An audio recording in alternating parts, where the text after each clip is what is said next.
Good afternoon. My name is Jodi Hammer, and I'm the Career Services Specialist for the National Peace Corps Association's Global Reentry Program. I'm pleased to be with you here today to facilitate this workshop on federal resume writing in USA jobs. And I know federal resume writing is always everyone's favorite topic, so I'm thrilled you're here. Said sarcastically, of course, but I'm hoping that today we'll be able to demystify some parts and at least simplify the process so that you understand more about how you do this, and specifically in USA jobs as a part of a federal application. So I am also a Peace Corps volunteer, a returned Peace Corps volunteer, I should say, having served in Ecuador from 94 through 97. So I'm very lucky to be in the role that I'm in right now, where I get to actually work with you all, returned Peace Corps volunteers, whether you've just come back with the evacuation or whether you've been back for some time.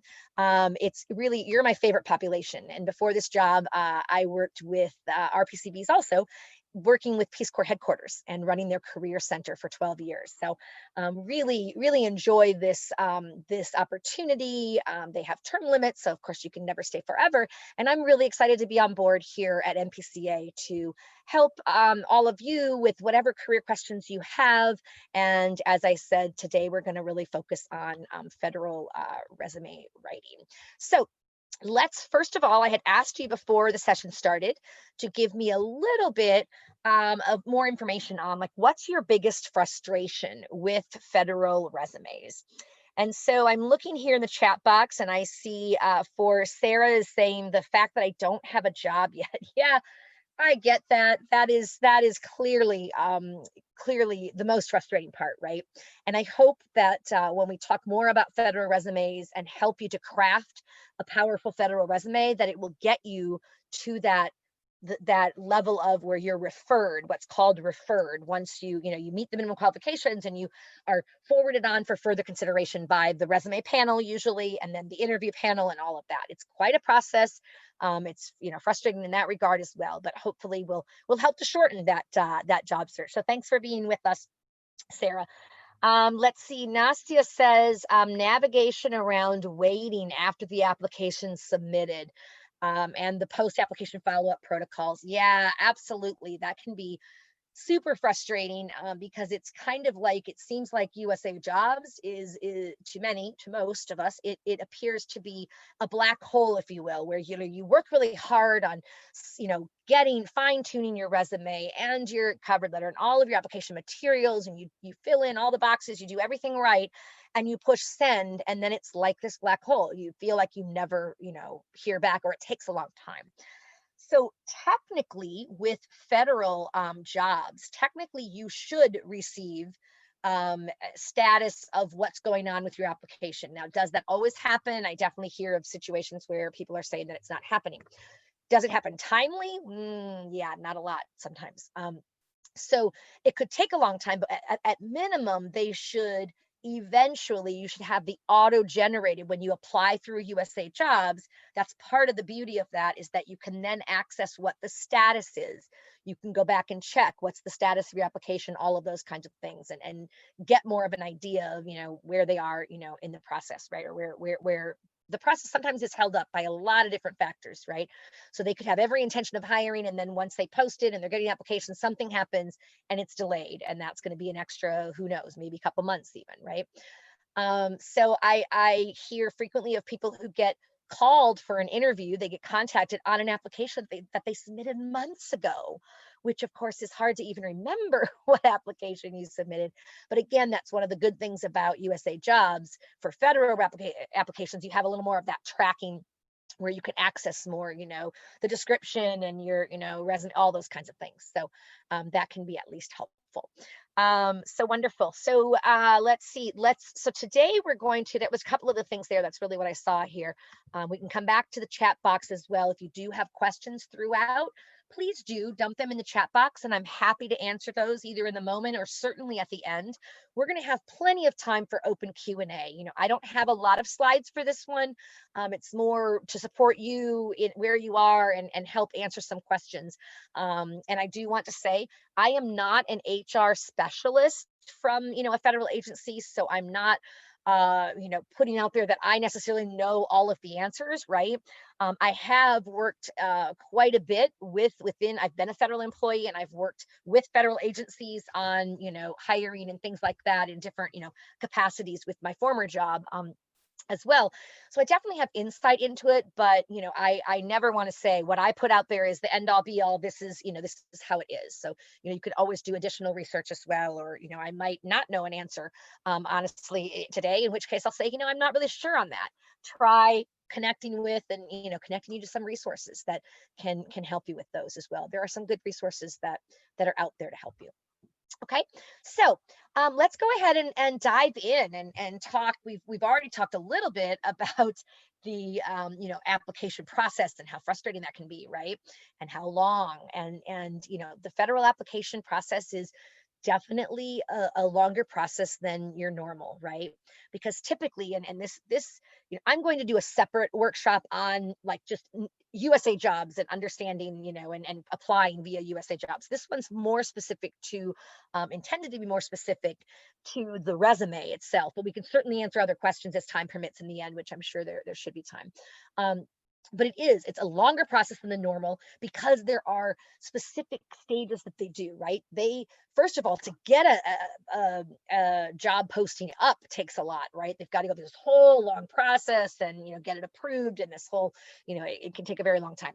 Then once they post it and they have their like application deadline, they and they get all of those, what happens is there are HR specialists that actually, like, it's screened in the beginning, for the appropriate content. Have you submitted everything you needed to? Did you answer, everything that's there? There's actually a human being that will be going through the applications, right, to decide who's going to go forward. And why they're doing that, they're going through and they get hundreds and hundreds. And I mean, sometimes, it's just, it can be depressing in and of itself. They can get a lot of applications, but a lot of them are not done correctly. So that can work in your favor if you take time, pay attention, and really do it right, do it correctly. That should help you get to that next stage. But they have a human person who's going to be assigned to that is looking at and making sure that if the job description said 3 years of experience in whatever, project management, whatever it is, that it is abundantly clear in your application, in your experience section, that you have 3 years. So if you've only put in your application, on your resume under one of your jobs, 2 years and it's project management experience, you explain that, but you don't list project management experience anywhere else, guess what? You could very likely be DQ'd, disqualified that is, and not even go on for further consideration. And then you should get that auto-generated message for them saying, basically, thanks, but no thanks. You've been found not to meet the minimum qualifications, right? And a lot of times when that happens, people are confused because like, well, I know I had the minimum qualifications. I have this, and this. Well, what that could mean is you didn't share it and make it abundantly clear and in each of your, listings, so that it did come out to the full 3 years or more, right? For example, in the example I just shared. So that's super important. The application, you need to pay attention to each detail in that and make sure you're really incorporating it. Okay. And we'll talk more about that as we go on. The job postings themselves are often, I say cryptic in many ways, right? Where you're so confused. It's like a foreign language. I mean, federal employment is like this whole other, it's so different than other kinds of employment in that, there's GS level and what classification code were you, and like just all of these concepts that are, you're like, wow, I have no idea. I wasn't ever in federal government. How do I know if I had this GS levels? All those kinds of questions we'll be talking about. It requires additional information, which I have a whole slide on that. Like, in addition to what you normally submit, there are certain things that you need to submit. And if you don't, you can be disqualified for that and not even reach the to be considered further pile. So, and I always say to people, make sure that you look at very closely who's eligible to apply, right? So, because if you're not in that category, for example, if you've never been a federal employee before, you're applying for a job and it's posted as open to all current and former federal employees with competitive status. That would mean somebody who's worked in the federal government, right, in the competitive service, and there's competitive versus, the accepted service, and there's all these things to confuse you, right? But basically, your Peace Corps service itself does not qualify as federal employment competitive, service, federal employment. So if you're applying for a job that is simply posted as available for current and former federal employees, and you've never been a federal employee, you've done Peace Corps, but you haven't been a federal employee in another way, you're not going to apply. You're not going to be eligible. So don't waste your time, right? If, however, you have been a former federal employee, right, and with another, agency and such, if you have competitive status, then you were a federal agency and worked for a federal agency, you could apply for that job. Now, sometimes what's confusing is in the application, they'll do two different postings. So one will be for the internal, basically, or internal or competitive service, your federal service, current federal employee, that they'll do that posting. Then they'll have another posting for open to all US citizens. Those are the postings that you're looking for if you don't have non-competitive eligibility, which we'll talk about a little bit later, for like Peace Corps or any other, special status, whatever. Then you would be looking at the open to all US citizens one. Okay. And sometimes they'll have the same job posted two ways. Okay. That's just the way that they do it. So to make it more confusing, but so a couple tips before you even apply to a USAJobs posting. And this has to do so much with the resume that I thought it worth, really putting in here. We've already mentioned the, verify that you're eligible, right? In many ways, in all those ways. That was in the past graph. But reviewing the job, vacancy in detail, right? Like, as I said, highlighting, like the things that they're, referring to, the required ones, and thinking to yourself, do I have those qualifications, right? So can I prove those skills in my resume? Because if I can't, I'm not going to be considered, and I'm going to waste a whole bunch of time, because it is more of a time investment for federal jobs.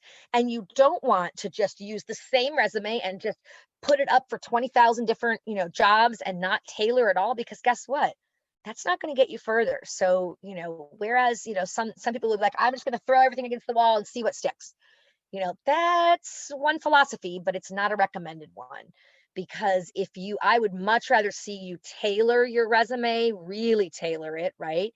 And you can keep up to, it's either 5 or 10, I think it's 5 different resumes in versions on your USAJobs profile. You build your profile and you can upload and have your resumes there.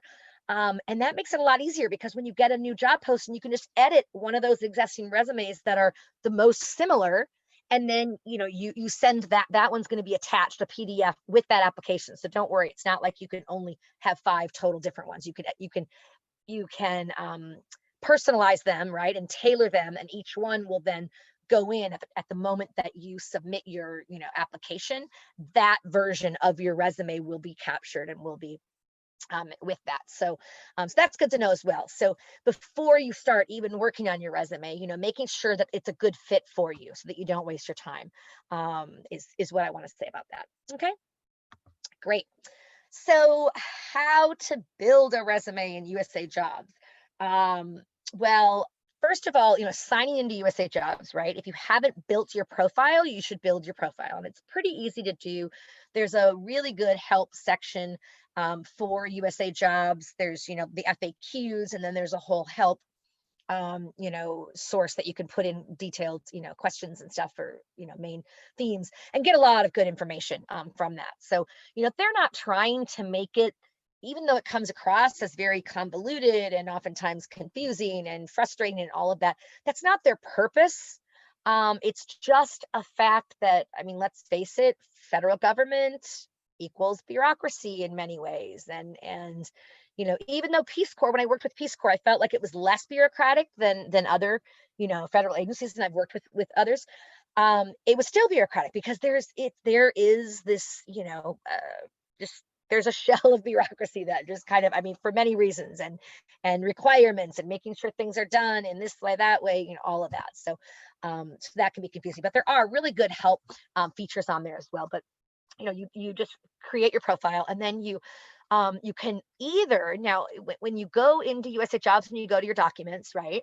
When you're in the resume section, you can, and we're going to talk about this in a moment too, the benefits between, you know, uploading your, you know, you doing a federal resume on your own and then uploading it, or building the resume within the resume builder. Okay. So this here is more, we'll talk about the pros and cons, because there are pros and cons of either way, of both ways. But if you are going to do the resume builder portion, you click on the build resume. It's really pretty simple, honestly. You know, you name your resume. So, you know, putting your, I would say, you know, your name in on that resume, right? You know, your name within it, because that helps people too, just when they see it, instead of, you know, resume project manager. You know, I like having the name included, and maybe the agency. But then you can, you know, you literally can add, you know, your work experience, your contact information, all of that, right? And it's a fill-in. It's an application, right? You're just filling in the stuff. The bonus is you don't even have to worry about like formatting. You're just putting it all in, because it's going to go into the central formatting. You know, this is all going to be dumped into their formatting that they use, that their style, right? So you're just going to put in your work experience, and, you know, save it occasionally, because honestly, this USAJobs, people have learned the hard way that it shuts down automatically if you don't use it for some time. So if you're going to take a break, do the save, you know, periodically, and certainly before you walk away from your computer anytime, just to make sure that you don't lose all that work. Okay. So you're going to do that with your work experience, right? Using, you know, I always say using your ED action verbs, all of those kinds of things. I really recommend, we can talk about this later on as well, but, you know, when you're talking about your experience, you know, using also, or including accomplishment types of things, right? So, you know, or outcomes. Don't just put, you know, what you did. It's that why it was important, or what did it result in, right? So, you know, planned and implemented 3 educational whatever curriculum resulting in an X% increase. You know, anytime you can put stats, any kind of numbers, or even just the number of people, you know, that took it, or reaching an audience of, you know, whatever, those kinds of things can be very impressive, and can help you look more polished as well, and more skilled. So definitely think about those things as well. And with your education, and I think I have this on a slide later on, but volunteer experience does count. You don't have to, it doesn't have to be, you know, it doesn't have to be paid experience in order to qualify you, right? So if they're looking for 3 years of project manager experience, and you have 1 year that was a volunteer, could totally qualify you. Okay, if that makes sense. Now, if folks have any questions as I'm going through here, I do have the chat box open here next to the screen. So certainly feel free to put them in, and I'll either answer them now, or a little bit later, depending. Let's see. Okay. So then after your work experience, right? Oh, and one more thing. Use the verbs and the words that they're using in the job description, right? This seems obvious, right? But a lot of times people think, well, I want to use, you know, I don't want to always use the same, you know, word, so I'm going to use, you know, synonyms, and that's fine, and that's true, especially when you're talking about like your ED action verbs, like your start verbs for the bullets. You don't want to have managed, like all, like so much managed. Yes, they're looking for management skills, and that's great. But you can say that in a different way by saying, you know, what are some of the synonyms for managed? Folks, drop it in the chat box if you can. Managed, what else? Supervised, what else? There's so many. There's so many other verbs that you can use that I will share if people don't come up with them, but I'm giving you a chance here as well to weigh in. So yeah, managed, supervised, led, directed, oversaw, so many. I mean, use your thesaurus, right? Yeah, organized, planned, created. Great, Sarah, thank you. So many. There's, yeah, absolutely. There's a lot of different ones that you can use, but certainly use managed more than the other ones, right? That's recommended as well. Great. Clicking on then on your education, right? You're going to put in the required information. It's very straightforward. You know, the name of the institution, location, your major, the you know, your year, you know, when you graduated, that kind of thing, right? Now on USAJobs, I'm forgetting offhand, and if somebody knows this, dump it in. I'm forgetting if they make the year required. I know they used to have the year you finished and you had to fill that box in, but I thought with some of the, you know, controversy with like ageism, so they require it, Sarah, like you have to put it in. It's not an optional. That's what it sounds like. So yeah, you put in what you have to, right? If it's not required, and you're concerned that it might, you know, ageism is a reality. I mean, let's face it. I was just talking about that in another webinar. It can be an issue. It's not supposed to be, and it's not supposed to be in federal government, definitely, right? But or anywhere, but it can be. So so yeah, okay. So you had to put it in. Yeah, okay. So yeah, do that, but don't worry that, oh my gosh, they're not going to look at me if I'm, you know, a mid-career or later career professional. When you're doing your standard resume, like for non-federal, I would probably, if you're, you know, a mid to later career professional, you know, you have the 20, you know, 20, 30 years of experience, you might leave that off more because they could then assume that either you're going to be too expensive, you're, oh, they're going to retire soon, or, oh, they're not going to be with it technology wise, all these other, you know, things that are definitely not necessarily the case, but they could make some false assumptions. So great. So yeah, and then you can yeah, you put your all your information in there. And I forgot to say earlier, you're typically putting this information in reverse chronological, right? So back to your work experience, you'd put in your most recent one and then you'd work backwards, right? And that's the standard resume. When you're doing a standard resume, there are some different types of resumes like functional and a hybrid that deviate from that. But in general, employers really, let's face it, are interested in your more recent experience, right? So, I mean, typically, so your last, you know, 10, 15 years are really what they're most interested in, right?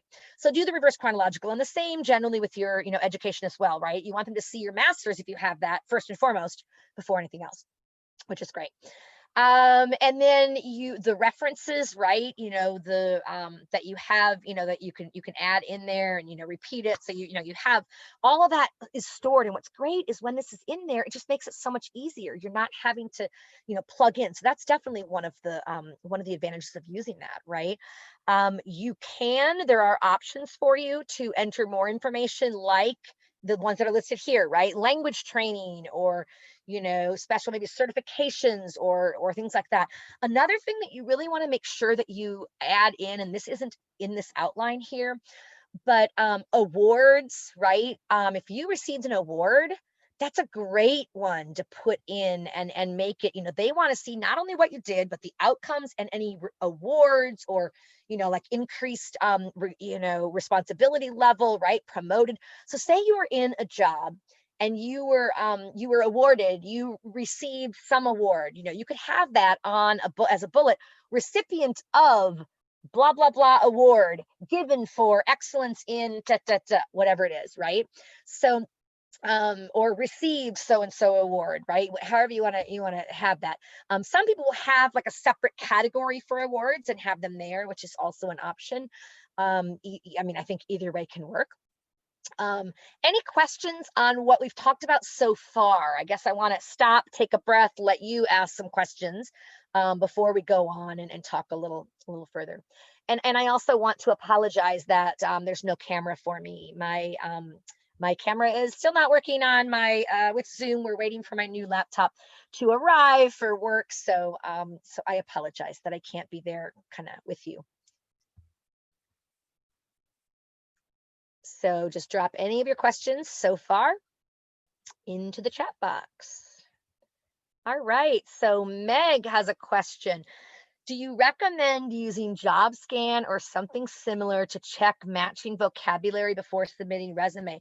That is a great idea, Meg. And actually, in another of my webinars, I've done so many, about 2 a week here since April, I definitely talked about, and that was one of our resources of the week that we spotlighted, was JobScan.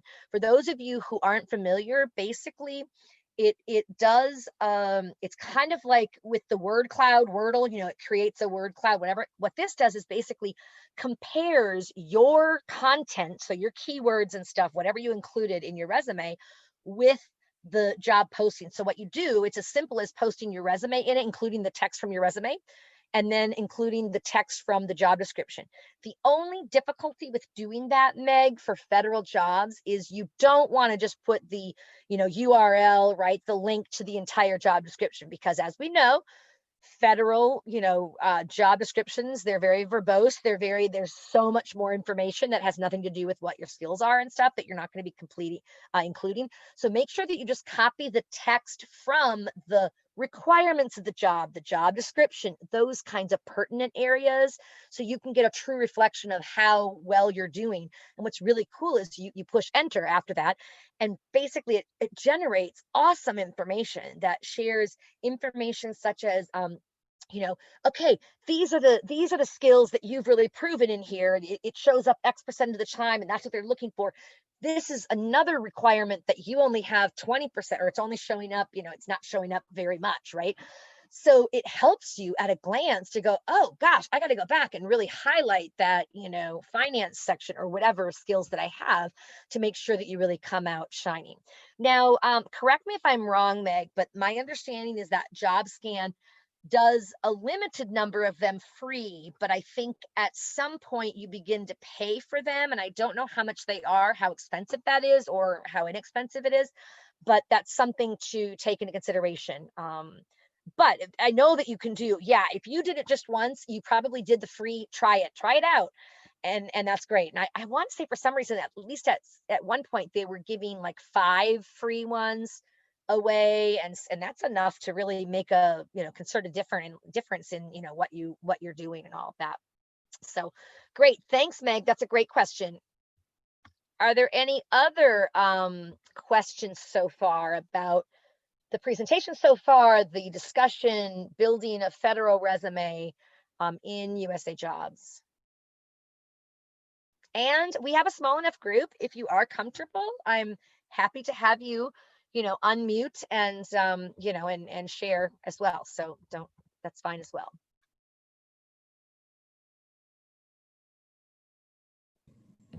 Hi, I had a quick question about, I was told that HR and government would sometimes use algorithms to just match words together and see how much, like the percentage of your resume matching, kind of like what JobScan does, but on.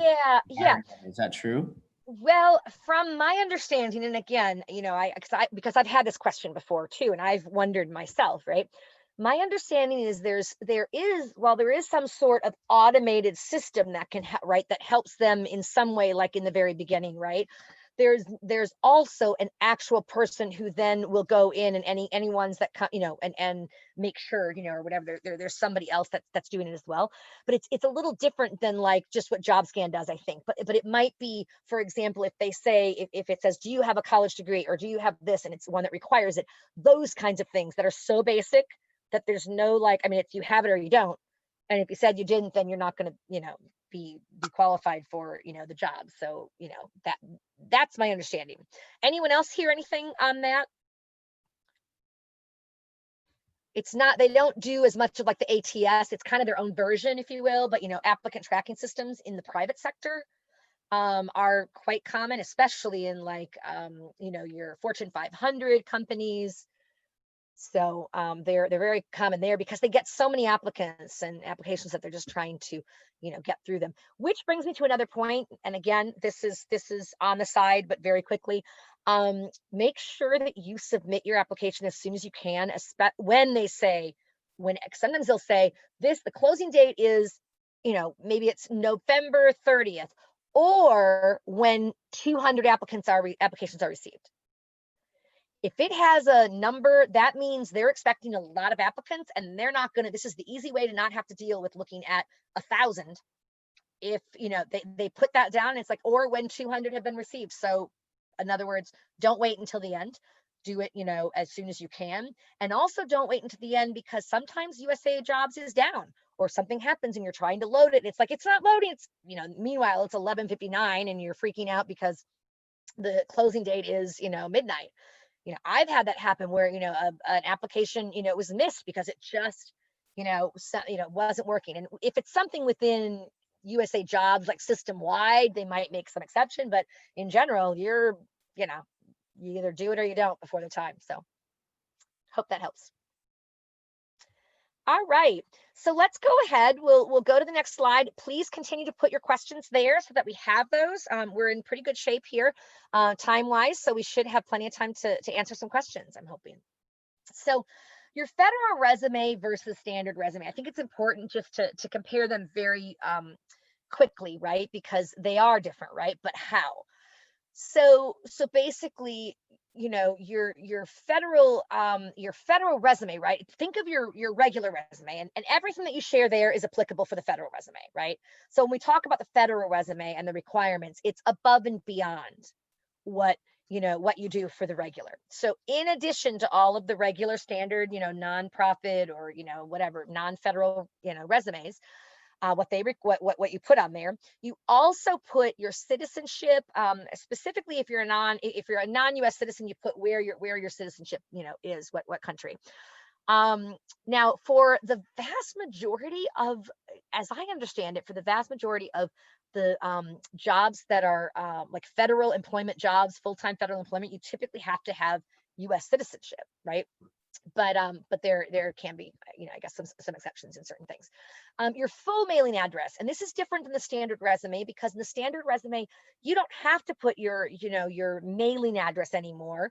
Just putting, your city and state is adequate. And in some cases, people don't even put their city and state if they're looking to relocate to a different area, right? For fear that people will, be like, oh, they're living in, Cincinnati, they're not going to want to move to San Francisco, or, whatever. And then of course you want to put your special hiring authorities. And this is one of the NCE, what I mentioned earlier, briefly, non-competitive eligibility, that is a special hiring authority. So basically that means special hiring authority, there's different regulations around them than your standard federal hire.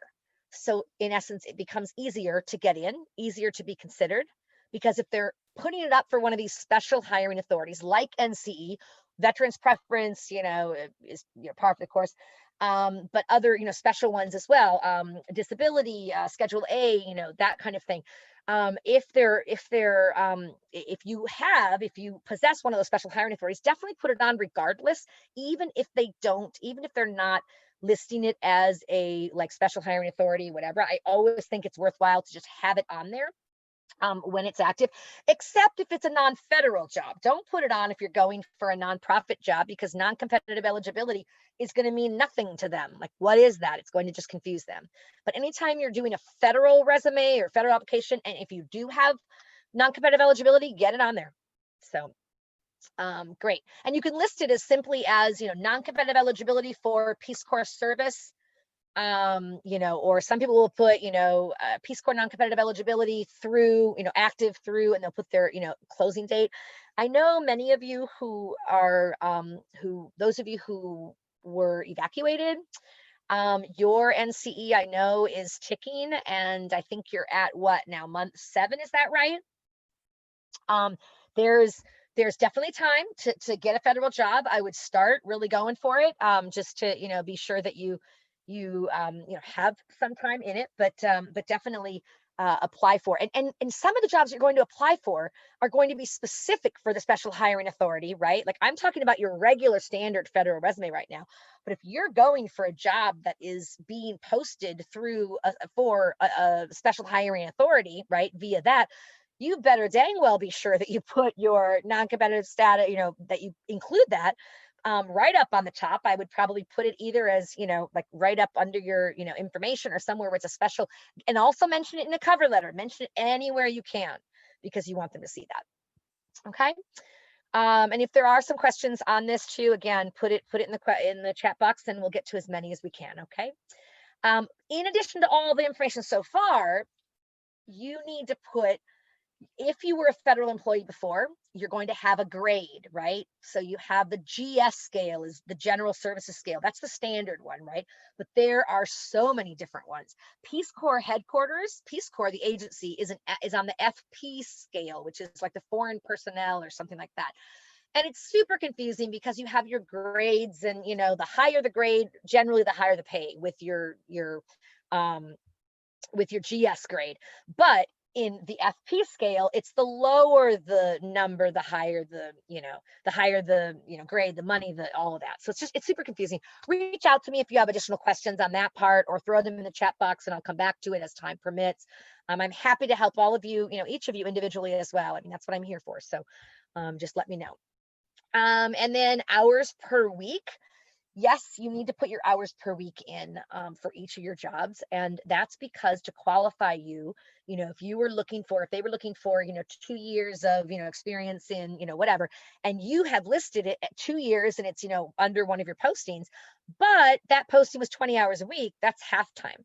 So that would equate to 2 years of part-time, 20 hours a week would equal 1 year, right? They have to know that to qualify it, to bring it down to whatever the equivalency is, to make sure that you meet the minimum qualifications. Okay, so you have to put your hours per week. Now, if it's over 40, I mean, it's not going to help you more by saying 60, but you could have 40 plus, you could have, whatever. It's not, you could list it, whatever, but it's not gonna help you from whatever point. Okay. And then your supervisor's contact info, their name, their contact information, and whether or not it's okay to contact them. This is where it gets to be really important that you try to stay in touch with your former supervisors, right?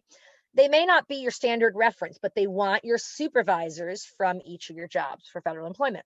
Now, typically for your references, you're going to use supervisors generally. You might have 2 supervisors and maybe a colleague or something, and sometimes they'll ask for a personal and professional, reference. But in general, it's going to be your former work ones anyway, right? So a couple things on this. When you list their name, their contact information, and whether it's okay to contact.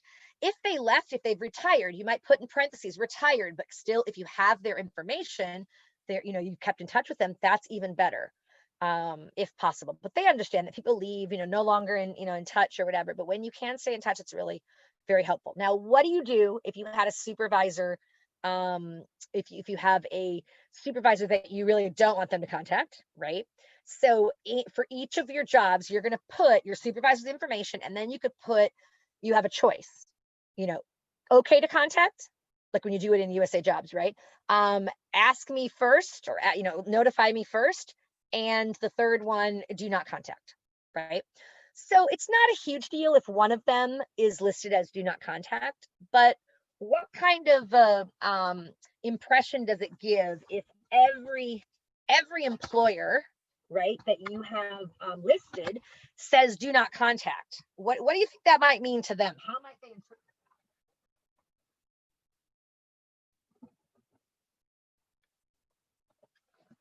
How might they interpret that? Do not contact, do not contact, do not contact. I know for me, if I saw a resume like that and it was all do not contact, I'd be a little concerned. Yeah, Sarah, I would be a little concerned that maybe they're not a great employee. Maybe, so yeah, I'd hesitate to do that more than maybe once. Okay. All right. So let's continue on, and then we'll be pretty soon. We're almost to the end here, and then we'll have some time for any questions. So please drop your questions. Continue. Thank you. Some of you are doing that. Please, put some additional ones in as well. Preparing for a federal resume. So yeah, tips for success. And I just have gotten this from USAJobs, from a portion. And it's, really reading the tips, reading the ones, the positions that are there, tailor your resume, really showing, as I was saying, how you qualify, how you maybe even more than qualify, right? You've been awarded, things based on your, skills and competency in that. So making that abundantly clear. Okay.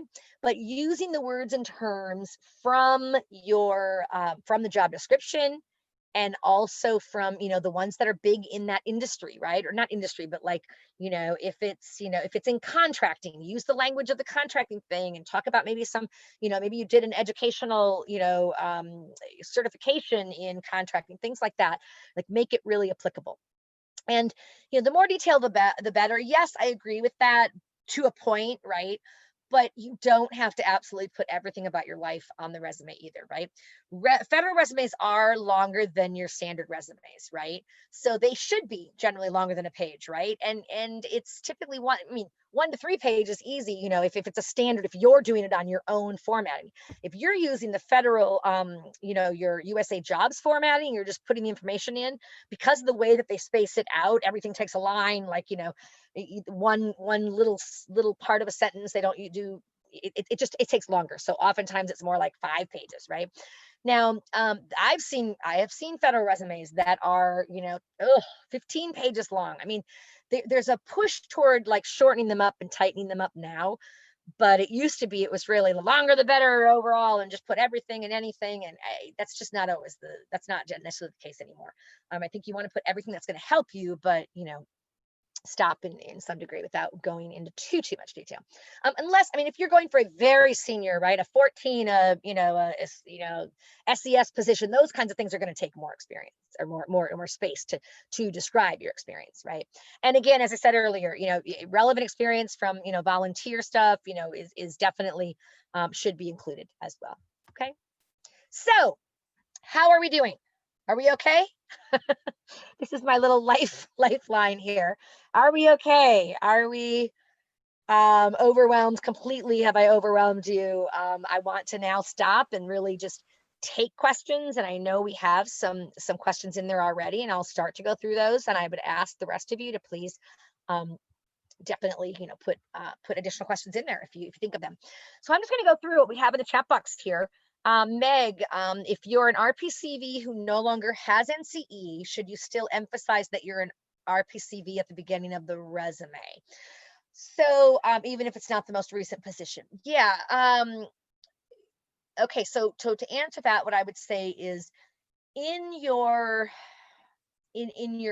standard resume, right, your non-federal, where I generally talk about having key qualifications up front, first and foremost. It could also be called summary of qualifications, but it's basically what are the key attributes that you have, the skills and qualifications that are most pertinent to this job, to catch their attention right at the top. Because let's face it, how long do people generally spend scanning their resume to determine whether it goes into that to be considered further file versus the circular file, aka trash?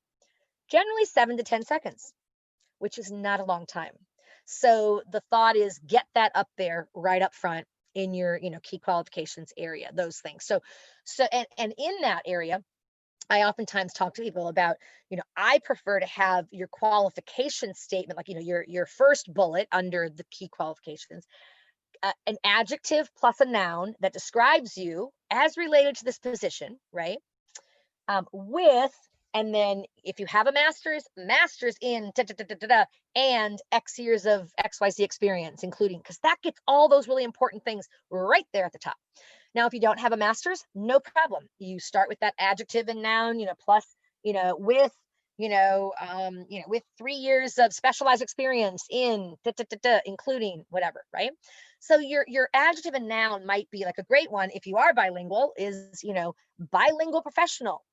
And you might even put Spanish, English, or whatever the language is with, and you can go from there. But it might be other, adjectives that really speak to that specific, job description, right? So, yes, so you were talking, it sounds like you were talking about whether you should put NCE up in that area, which, if you no longer have it, I think it might be confusing to put. Well, what you could put is maybe, with X years, or maybe one of your bullets is proven organizational and whatever skill, or whatever the skills that you're looking to prove, right? That for that job, as gained through, 2 years of Peace Corps service in Namibia, or whatever it is, right? So you could maybe get it in like that. But I think just saying return Peace Corps volunteer, I don't think that in and of itself is going to really prove what you want it to say, right? So that's how I would answer that. Even if it's not, yeah. Great. So I hope that that answers that, Meg. Let me know if not, I'm happy to follow up on it. Sarah, you are asking, you're saying, I thought I understood from USAJobs.gov that Peace Corps service gave RPCVs a grade eligibility. Can you explain this? Okay, yes, I can. Well, I can talk to you about what that equates to generally.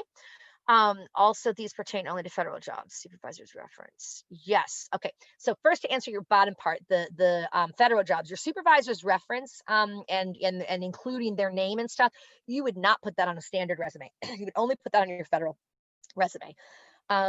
In fact, what you would generally do instead is you would have your references and you would have those available. You don't even submit those in the beginning generally until they ask, which is kind of good because you don't really want them to be contacting them without, knowing that you're in the running, whatever. You like to give your references a heads up. So generally you would make a separate document that would say professional references for, and you would do this regardless, but, and then your name up atop, and then what your references are, what their relationship to you is, their, former supervisor, whatever, and have their organization and their contact information listed, phone and email. So, okay, and then your part one of the question was really so Peace Corps service. Now I don't know of USA Jobs giving a specific saying, okay, your Peace Corps service is at this grade level. What I do know, we have talked about a lot, and it's accepted that in general, because remember, Peace Corps volunteers are very distinct, right? We're very unique. We're each of us, we're diverse. Like there's some that went later in their career and they have a whole world of experience. So they, could qualify for a much higher level, whatever. And others went, earlier and it was their first, experience out. So what I generally say to people, and from my understanding, is that in general, if you went to Peace Corps, let's say within 3 to 5 years of graduating, maybe you went right out of graduating up until maybe 3 to 5 years, right? In general, that your Peace Corps service, what you were doing and in the field and the Peace Corps service itself would make you eligible to apply for a GS7, a GS7 scale, right? And you can look up, there's like, if you do a Google search for FP scale, federal employment, FP scale versus, GS, you should be able to get both of those. I have one, but I don't know if it's updated to 20, but you can reach out to me if you have trouble finding that as well. But anyway, it should allow you to compete for a 7, right? You have that professional level. For some of you, a minimum at a 7, right? For some of you with much more experience, you could easily, compete for a 9, maybe an 11, maybe high, depending on what your experience is and the level. Because remember, in the resume writing, and I didn't really spend a lot of time on this, in the resume, in the job application, the description, they're going to almost always, right, with federal government, there will be a line in there that's super confusing because it'll say 1 year of experience at the labor grade below. Well, what the heck does that mean, right? Okay, great. It's a GS, 9 position. So I need 1 year of the, labor grade below. What, I've never been a federal employee. Like that's hard, right? So you need to look more at the skills that they're describing. Like sometimes they'll post a job and they'll post it both at 2 levels. So it'll be posted, you could apply at the 9 or at the 7 or whatever, right? You could apply at 2 different levels. Well, there's nothing to say you can't apply for both, and you probably should apply for both because you don't know from which category they're going to hire from. They may well decide to just go with the 7 instead of the 9. So if you want to be you might want to apply for both of those levels to be considered, right?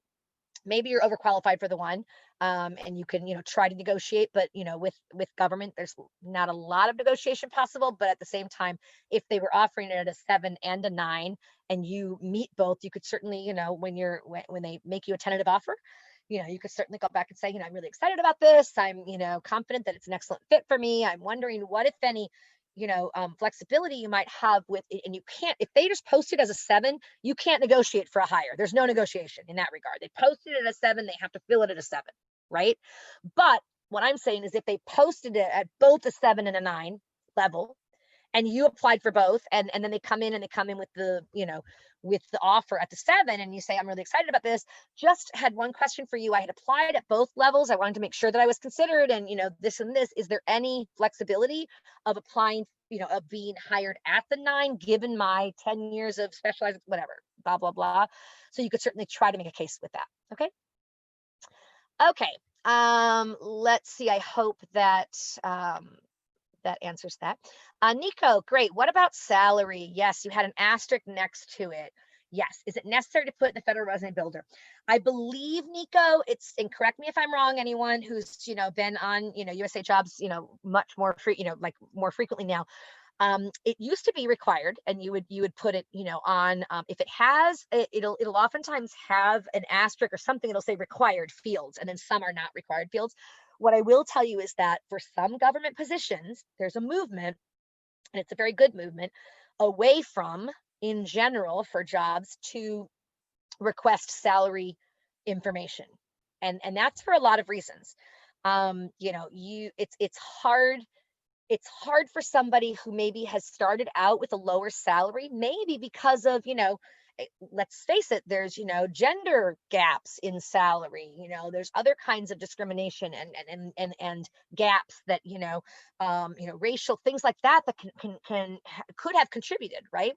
To maybe you starting at a lower salary than the male that was hired at the same time as you, or who knows. So then you have this whole legacy of, if you're starting lower, it takes you longer to get up, right? Because let's face it, your awards and performances and future salary offers are based on your last, right? Your former. So it becomes this really serious issue. So I think there's a trend toward not necessarily requiring it. Yeah. So that can be helpful if they don't, and I would say if they don't put it, there's no reason why you need to share it. So yeah, but salary, but I will say in terms of negotiating salary with, with federal agencies, like trying to negotiate, that's a hard one, right? It's basically, it's done based on your proven salary history, right? So if you, for example, and most people have, most people have not gone down in salary and then gone, I mean, that's the general trend would be you go up, each job would be, higher, but not all of us. And I was certainly one of those, right? Who had, found I know what my passion is. And to me, it was more important to be doing what I was passionate about. And, in the past I had, taken a salary cut, and then of course did Peace Corps, too, not right out of college. So you can describe that, to employers as well. They might only be looking at your most recent one when they're making the salary offer. So you could say, when you get that, be very gracious when you get the offer. Thank you so much. I'm really thrilled with this, offer. I'm excited about whatever. And then you could say, what I'm wondering, what, if any, flexibility you might have with regard to the salary offered based on my proven salary history of XYZ and my whatever experience, and see what they say. It's, yeah, they may be able to some degree, it depends. But again, it's mostly on your proven salary history. Okay, let's see here. Okay, so Meg found this on OPM's website. I'm unable to open it right now when I'm doing the present mode. But is that on salary, or can you explain maybe, Meg?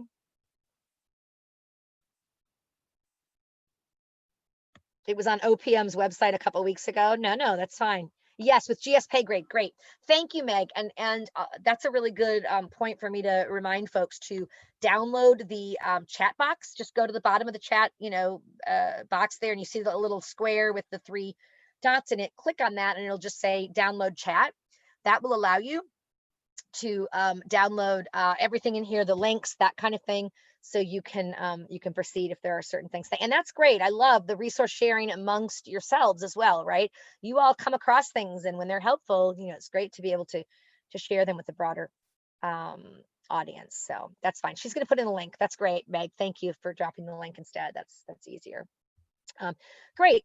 Let's see if I missed any of these questions, and please, we do have well, we are about at the top of the hour, but if you have a final question or so, please feel free to drop it in the chat box. Where should NCE go in the federal resume builder? Yeah, that's a hard thing with when you use the federal resume builder. There's not really a spot that I recall now as, having, they still haven't changed this, I don't think, where you can put like a summary thing right up at top. But if you can, like where you put your contact information and who you are, and where they have, where your address and that kind of stuff. If there's anywhere where there's like an extra line that you can put it, you could put eligible or NCE eligible, non-competitive eligibility, for Peace Corps service, something like that. Try to drop it in there. Otherwise, you would put it in your Peace Corps description, which would be your first one. So it's up there fairly high because you only have it for that, right, for the year. So great. All right. And then let's see. Great. Thank you for dropping the link in there, Meg. Are there any other questions that folks have right now? And I think it's obvious from just even the questions that we've gotten to. I'm definitely going to do a USAJobs 101. I might even I would love to pull in somebody from there. I used to have some great contacts, and I'm not sure they're still there, but I know that everything's virtual, and they're trying to do what I would encourage you to do is try to go on to USAJobs and try to sign up for some of they have like a navigating USAJobs. It's a webinar. I've gone through it a couple times, and it's good because it really navigates. It goes through and it helps you navigate, and they give you some extra tips and advice as the people who are, they're the professionals working in that area, right? Like their job is to help job, applicants, get in and do training and stuff. What I have heard from some people is that during this crazy pandemic, that they were trying to they had like 3,000 people that wanted to participate in this, so they had to cut it off, and so they weren't able to accommodate like all the people who wanted to. So see if it's still going on like that, but just go in and free USAJobs workshops, it might be under, and I'm going to write a note here. I'll try to include that in my follow-up that usually comes out within 1 to 3 days of the event. I'll try to include the USAJobs, a link to where they have it now, their registration, because they do one on navigating USAJobs. They do another on federal resume writing, which is directly applicable to this one, right? That's the one that I'll definitely include, and the others. And they do one on interviewing. So I mean, they're pretty good in general. I think they do a pretty good job. So all right, so in looking here, I don't see any other questions that have come in, so I'm going to go ahead and thank everyone for being here. And also I can stay on for a few minutes if people do have additional questions, but I'll just end the recording and we'll go from there. So thanks for joining us, and let me know if you have any other questions. Bye-bye now.